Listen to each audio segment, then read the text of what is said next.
Good evening, everybody. Before I continue with a little introduction, I want to thank Martin for preparing for this evening, for the food, and for making everything ready for our gathering this evening. So thank you very much, Martin and Pam and everybody. Thank you. Dinner this evening was provided by New Brothers Deli, and that's the brothers from Danvers. So thank you to Kiriako and Pat and Ted and everybody. This evening, we are all blessed to have Father Tom and Presbytera Kiriaki FitzGerald with us. Both of them were professors of mine when I was at school. Presbytera was like my spiritual mother when I was at school. When I had a tale of sorrows and woe, I would always see Presbytera. So Father Tom, I had for church history. Father Tom was wonderful and very organized in his classes. There were other classes where we went off on tangents to God knows what, but with Father Tom was very precise, and he followed his lecture notes, and which he shared with us as he did this evening with all of you. So I hope you've gotten his outline of his talk. Father Tom and Presbytera got back Sunday from Constantinople. Father is very much involved with the Patriarchate and speaks all over the world in behalf and at the bequest of His All Holiness Patriarch Bartholomew. And so with all that we've been hearing about the Great and Holy Council that's coming up on the Feast of Pentecost, I thought it would be very important. Without any further ado, I want to bring Father Tom up, and I'm sure at the end, if you have some questions, we'll hold them till the end, let you get through the bulk of your presentation, and then if you have questions, we can ask them. So how about a round of applause for Father Tom?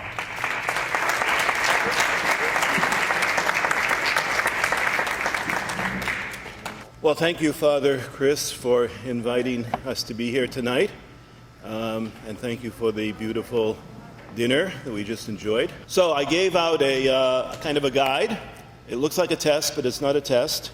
Just to kind of help me walk through some of the issues that we'll be thinking about, especially in the coming few weeks, about this Great and Holy Council, which is scheduled to take place on the island of Crete, June 17th to June 27th, 2016.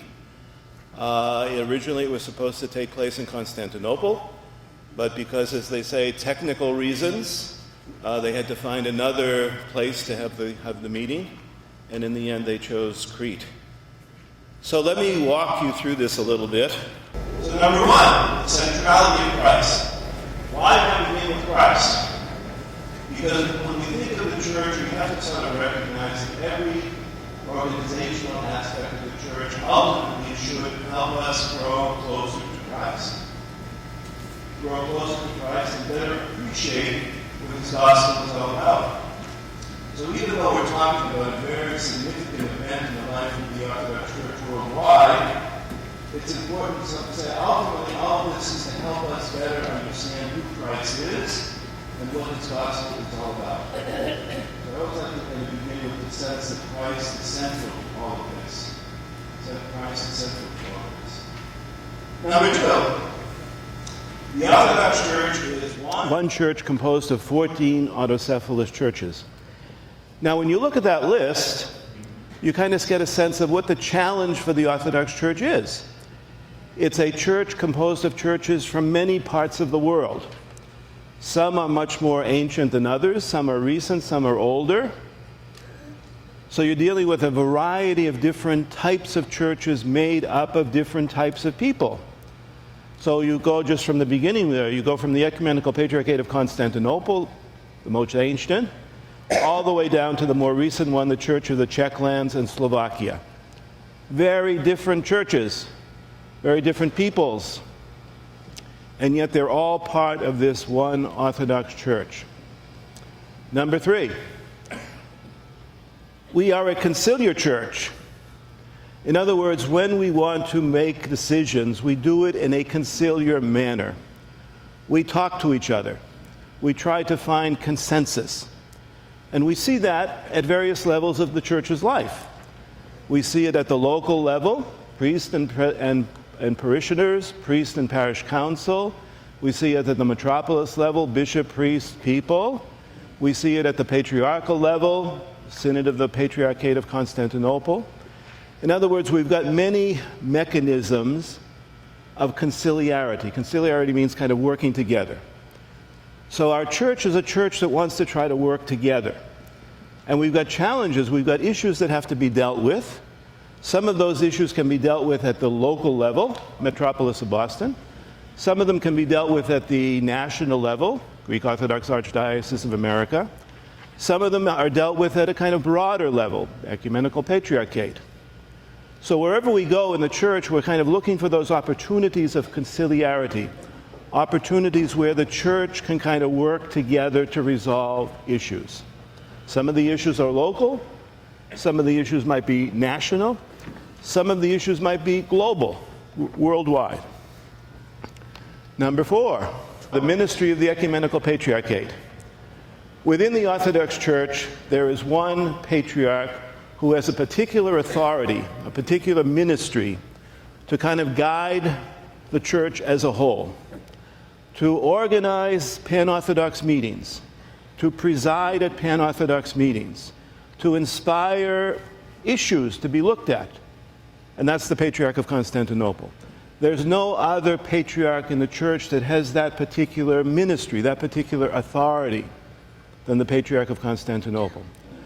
So for the past almost 100 years, the Patriarchate of Constantinople has been guiding this process, leading us towards a great and holy council, trying to kind of bring the churches out of their isolation, bring the representatives of the churches together for discussions, identifying issues that we need to look at, and do our best to deal with them. So the Patriarchate has a very special ministry in terms of coordinating the witness of the Orthodox Church worldwide. Number 5, the desire for a great and holy council. For about 100 years, there has been a discussion going on in the Orthodox Church about having a council.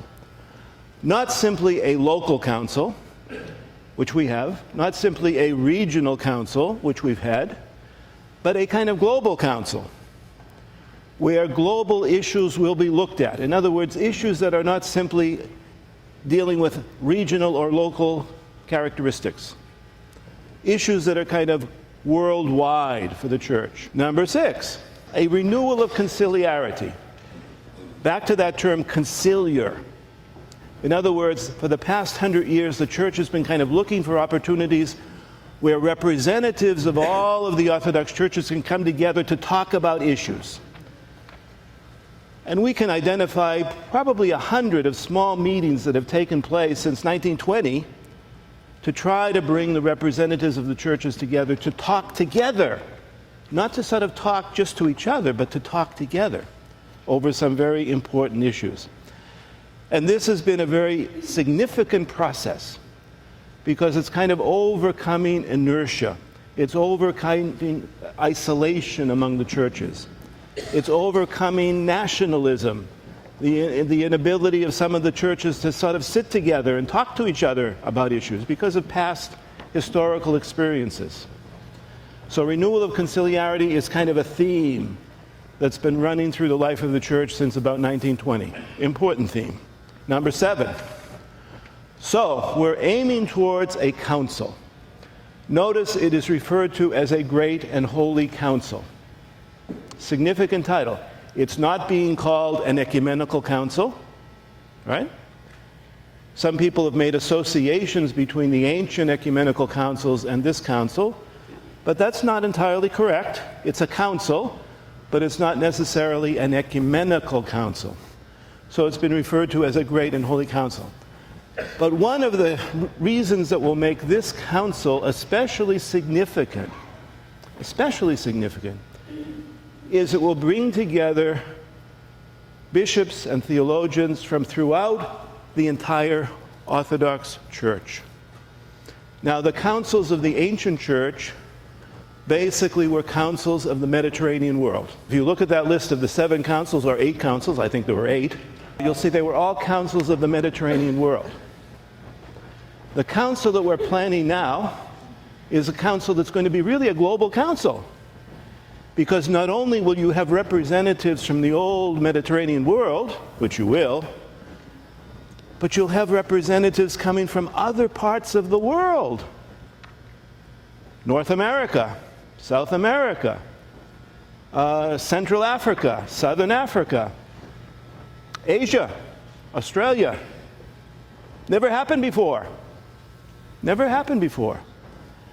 So this is the first time we can really say we're dealing with not simply a regional council, people from the Mediterranean world, from the world of the old churches, you might say, but we're going to have a council made up truly of a kind of a global church, representatives coming from throughout the world.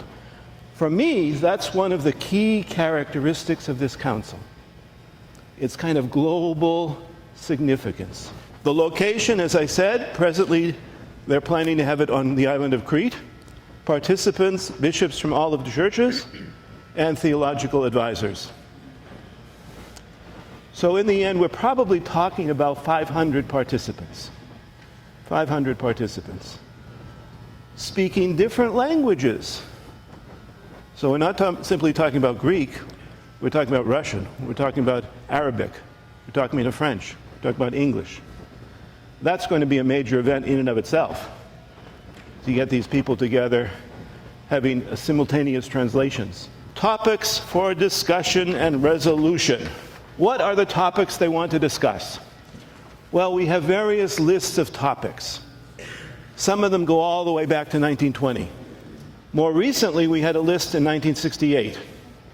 I put them there.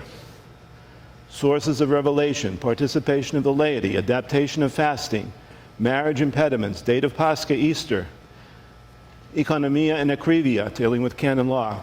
As they started to study these topics, they recognized that the topics were not sufficient. They wanted some others. So again, 1976, they create a new list for study. Top of the list is the Orthodox diaspora. In other words, the Orthodox Church in lands beyond the old autocephalous churches, meaning here, America. And I've listed the so-called diaspora there. The United States, Canada, Central, South America, Australia, New Zealand, Oceania, Great Britain, Ireland, France, Belgium, Holland, Luxembourg, Austria, Italy, Malta, Switzerland, Liechtenstein, Germany, Scandinavia, Spain, and Portugal. There are Orthodox in all of those countries. So in some sense, especially in the last 100 years, the presence of Orthodoxy in different parts of the world has radically changed. But now the question is, how do we deal with these Orthodox Christians that are living in these territories, such as North America, such as Australia, such as South America, such as Western Europe? That's a challenge, because we're living in a kind of chaotic situation where we have a number of jurisdictions sort of side by side, such as here in America, but not always cooperating with each other, not always working together. So the diaspora has become a major point of discussion, and hopefully some further resolution. So we're on the road to dealing with that. Continue with the list there. Autocephaly, meaning how do you establish an independent Orthodox Church in the various places? Autonomy, diptychs, calendar. Well, we've had one Easter, we're heading for another Easter, right? 2 Easters this year for a lot of people. How do you resolve that problem? That's a problem. The impediments to marriage, adjustments of the rule of fasting, relation of the Orthodox Church to the rest of the Christian world, orthodoxy in the ecumenical movement, and then a long one called kind of what I call the social witness topic. In other words, how does a church live in the society today? So you had 10 topics that were under study since 1976. And the plan was to produce, you might say, a study report for each of those topics, which has been done. And those studies kind of circulated for people to read, mostly bishops and theologians, but they were circulating. Then, most recently, in January 2016, very recently, they adjusted the topics again. They reduced the topics, essentially. So the topics that are going to be discussed at the council are there. The mission of the Orthodox Church in the contemporary world, that's a good one. The Orthodox diaspora, that's a very good one. Autonomy and its manner of proclamation. Sacrament of marriage and its impediments. Significance of fasting, and relations of the Orthodox Church with the rest of the Christian world. Those are the present topics. So, when the council meets, God willing, in June, those are the topics that will be discussed. Some people would say those topics are very relevant. Some people would say some of them are not so relevant. It's a kind of mixed bag. Some of them are very important, maybe. Some of them are of less importance. It's a mixed bag. Number 9, support and opposition to the council. Well, as I said, there's been a movement since 1920 to have this council. So it has a history. And it has a history primarily from those people who are supporting the idea of a council. And I would say in the Orthodox world today, most theologians, most bishops support the idea of a council. They may have some disagreements about the themes, the topics, but most of them support the council. Unfortunately, there's a small group that doesn't support the council for various reasons. Some of them are afraid to talk about important issues. Can you imagine that? Afraid to talk about issues? Some of them fear, this is a kind of an approach of Western Christianity. We don't want to follow a Western Christian model. That's what they would say. Some of them are jealous. Jealous of other bishops. Jealous of other theologians. Some of them don't respect the authority of the patriarch. So there's kind of a small group out there, sometimes a vocal group, but nonetheless a small group, that is raising all kinds of questions whether this council should take place. Could they torpedo the council? Maybe they could. Maybe they could. But I think the council has enough general support that these adversaries of the council will really not get their way. But they are out there, unfortunately. Number 10, other topics. Other topics of concern. Are there topics that should be on the list? What don't we see on the list? Any important topic that should be there that isn't there? Liturgical life. Let's say liturgical life. I don't see it there. How about the environment? Patriarch Bartholomew talks a lot about the environment, but unfortunately it didn't make the list. How about interreligious relationships? How do we deal with Islam? How do we deal with Judaism? Important topics. I don't see it on the list. How about the ordination of women deacons? A lot of discussion about it. I don't see it on the list. How about medical ethics? Hot topic here in North America. I don't see it on the list. So when you look at the list that they are going to discuss, you kind of say, these are important issues, but they're not the only issues. And hopefully, when the council takes place, there'll be a kind of recognition that there needs to be other subsequent councils, as I said, global councils, not just what we talk about in North America, Western Europe, but what do we talk about globally? Hopefully there'll be other councils to continue the discussions. So we're not sort of looking at this council as a final step. We're looking at it as part of this important process of conciliarity, getting the churches together, getting their representatives to talk to each other. And ultimately, as I said at the beginning, ultimately to try to give a better witness to Jesus Christ today. Thank you for your attention.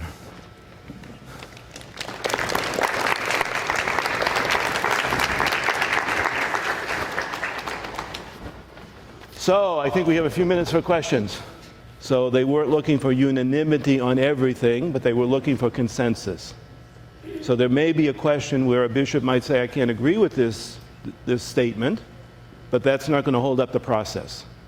So they're not looking for absolute unanimity, they're looking for consensus on these issues. Hopefully it won't reach that point, but it's not unusual that a bishop might simply say, I can't accept this. And they'll say, fine, we hear you, but we have to move on and look for the wider majority. I was involved in some of the preparation of these documents, so I know it a little bit from the inside so far. They're choosing 24 bishops from each church and probably about 6 advisor theologians from each church, so the number is very limited. All of the so-called diaspora is under the jurisdiction of Constantinople, but other churches have established dioceses in the diaspora. So that's why here in America we not only have the Greek Orthodox Archdiocese, which is the patriarchal jurisdiction, but we've got a jurisdiction for the Antiochians, a jurisdiction for the Bulgarians, the Romanians, the Albanians, the Serbians. So all of them have established a presence here, which in some sense was necessary to deal with the immigration, but we've kind of moved past that point where we say, well, how do we get better connected? How do we get together? How do we do things together? How do we have the bishops working together? So the plan right now is to activate so-called Assembly of Bishops. So in this country, the Assembly has met for about, I think, 6 years or so, where they brought about 60 bishops together as a first step towards a more united church. The plan was that a proposal would be presented to the council, kind of a plan of how to do it, but they couldn't pull it off yet, so they're still working on that. If you notice on the list, there is the topic having to do with the Orthodox Church and the rest of the Christian world.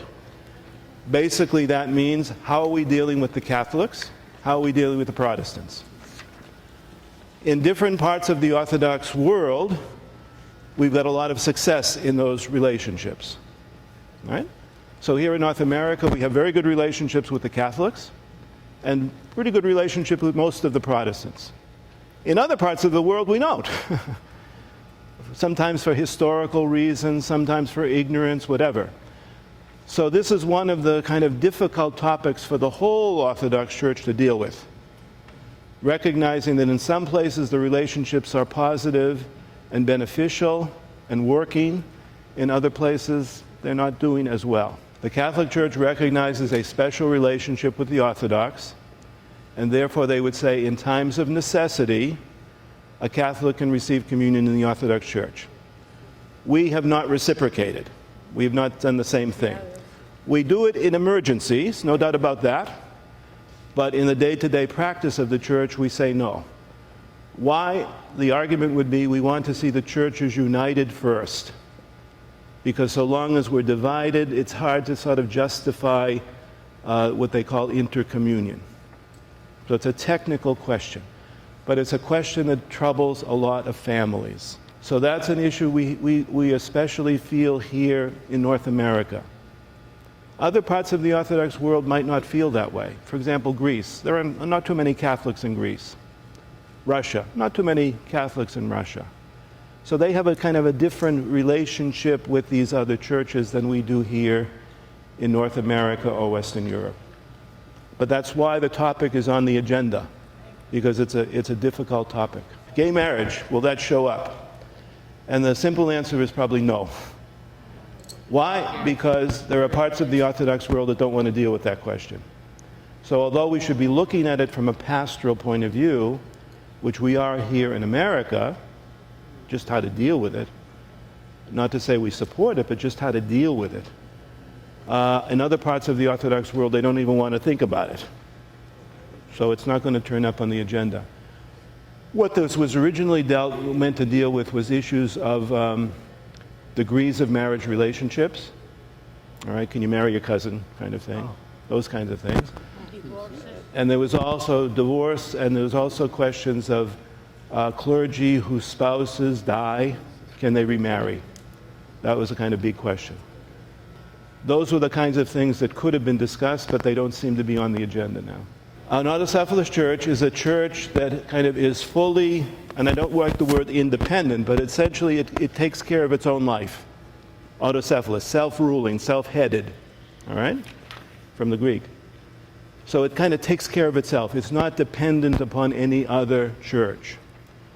So we have 14 of those churches today.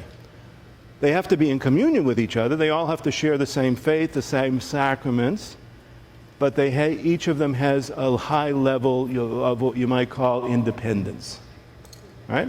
Autocephalous. The autonomous church is, you might say, one level beneath that. So an autonomous church is pretty much a church that takes care of itself, but is still part of a larger church. So the example would be the Church of Finland, for example. It's an autonomous church.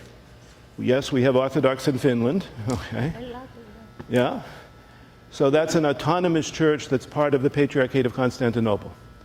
The Church of Crete, where they're having the meeting, is an autonomous church, part of the Patriarchate of Constantinople.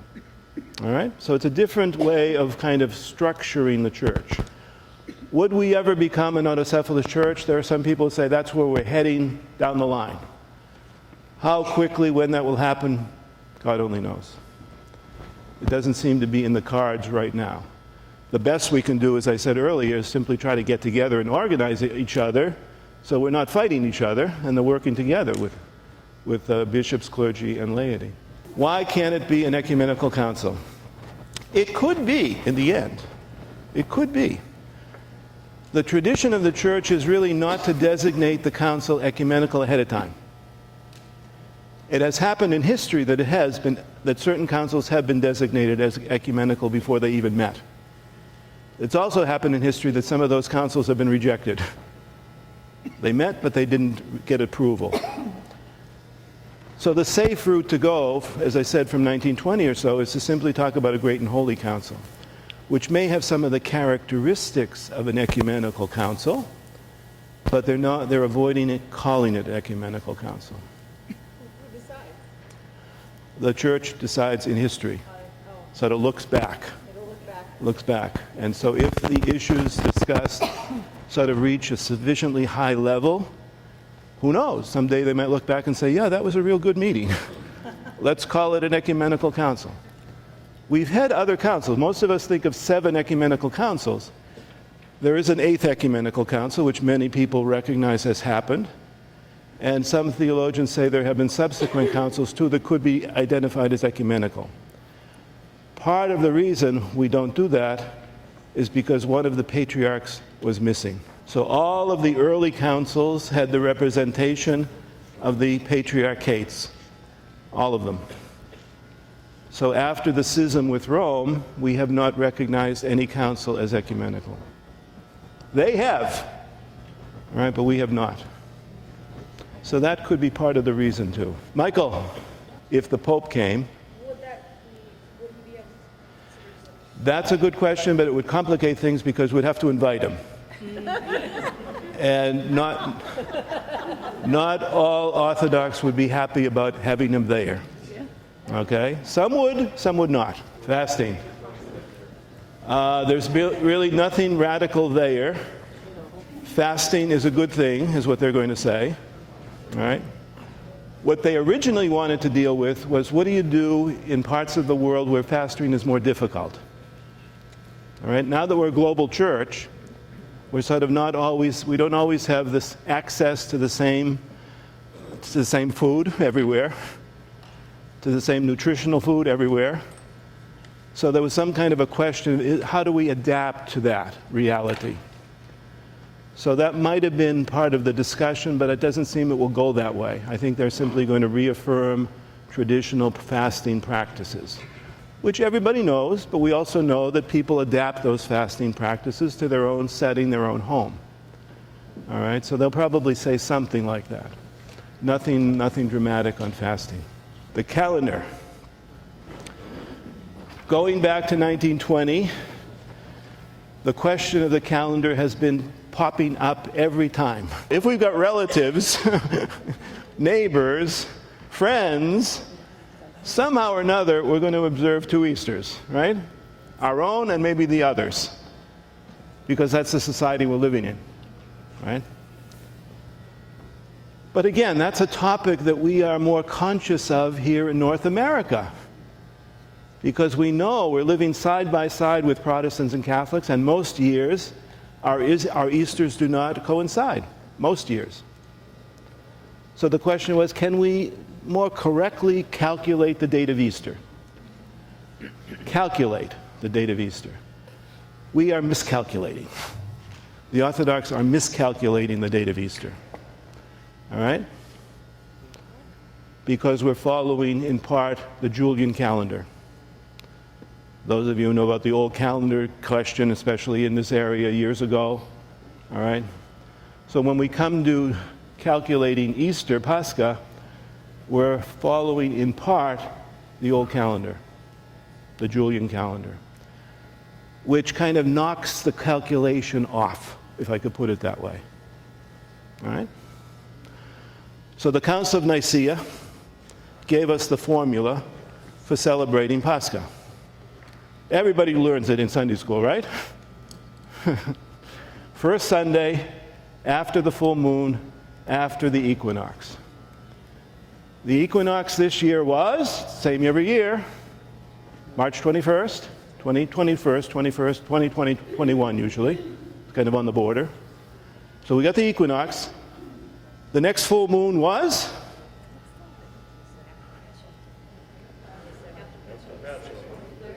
The 23rd was the full moon. So equinox, full moon, first Sunday. When was the first Sunday? Last Sunday. All right? We are having difficulties with the calculation. We have the right formula, but we're miscalculating. So that was one of the hopes, that the council would somehow refine the calculations so that we would be more accurately following the Council of Nicaea. And again, I would say the Council of Nicaea said nothing about Passover. All right, when you read the kind of these stories about Easter, Pascha, oftentimes it says, well, it has to follow Passover. All right? Nicaea said nothing about Passover. But Passover is usually the full moon, the spring moon. Even the Jews were off this year. Yeah? Because they have a different cycle. They have a different cycle. So they had to wait another cycle of the moon this year. So they're kind of in a strange situation this year too. But the biblical Passover, that's why we refer to the biblical Passover and not the calculation of today's Jews. The biblical Passover is the spring new moon, which this year was, what did I say, the 23rd. But this kind of says to us, these are the kinds of issues we need to resolve. All right? And that's why some of our Orthodox brothers and sisters put their head in the sand and don't want to resolve it. And others say, these are issues we have to deal with. We're a living church. We're not a dead church. And there are important issues we need to investigate and study. And that's what the council is going to try to do on some of the issues. Very good. Thank you all.